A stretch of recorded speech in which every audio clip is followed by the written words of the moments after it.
tebing kawasa uga mau diasung dahar jalaran awake dhewe iki liwat merti budaya ayo padha dibudidaya amprih bisa kasembadan aja nganti ninggalake adat naluri tininggalane para leluhur kabeh jalaran aku kowe kuwi durung ana canggah moyang wis ngadani tembung ngadani wayang purwa wayang wis ngarani wahyu purwa sepisanan bengi iki padha ngon nyadong wahyuning Gusti Kang Murih Kang Kawasa angka kang sepisan dalarane wayang kuwi siji tuntunan kaping loro tatanan kaping telu tontonan kaping papat tantangan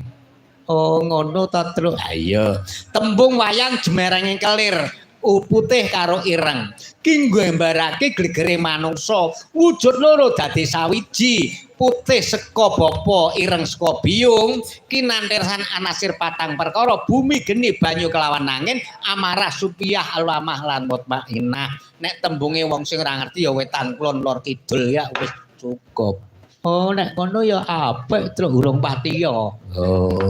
wah tenan Tru wah jan mletek kok Tru kowe apane mripatmu kok ya warna-warna Amerika Serikat lah mula kang saka iku kelir iki pojoke ana papat lho kuwi nggambarake kiblat papat kuwi mau ngono Tru iya lah mula kang saka iku kang gareng mula ana kelir kuwi ana deboke kuwi bumine wayang mula debok digawe dawa karo cendak kuwi nggambarake umure manungsa ya ana sing umure dawa ana sing umure cendak sing umure cendak aja meri sing umure dawa sing umure dawa aja meri sing umure cendak kabeh wis kapurba kawasisa nungsa dalem Gusti Allah Subhanahu wa taala ya ngersa dalem Allah Yang Maha Kuwasa manungsa diwajibake nyuwun marang Gusti tansah diparingan kabul panyune Allahumma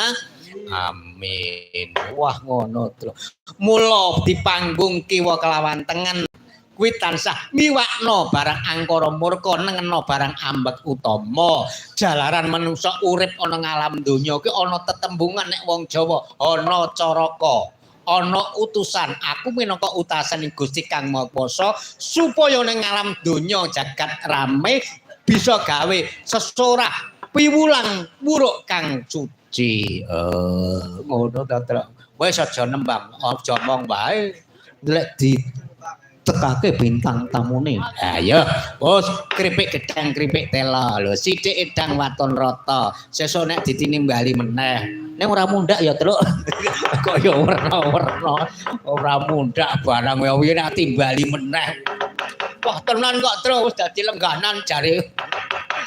ya supaya bareng yo aku tak nampalake karo panjenenganipun Mas Gareng karo Mbak Ririt lan Mbak Monika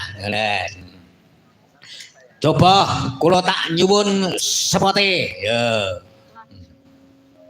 monggo sepote nganggo gamelan apa nganggo keyboard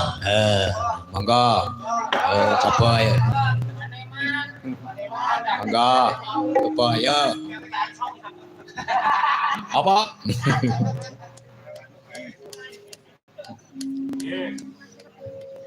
yang liwat aku kelingan biyen tanggo leret ning cagak kebak tulisan warna abang tombak kasih sayang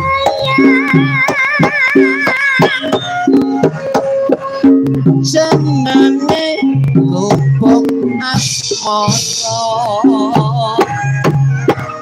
biyen kae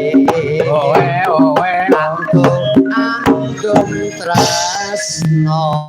owe yo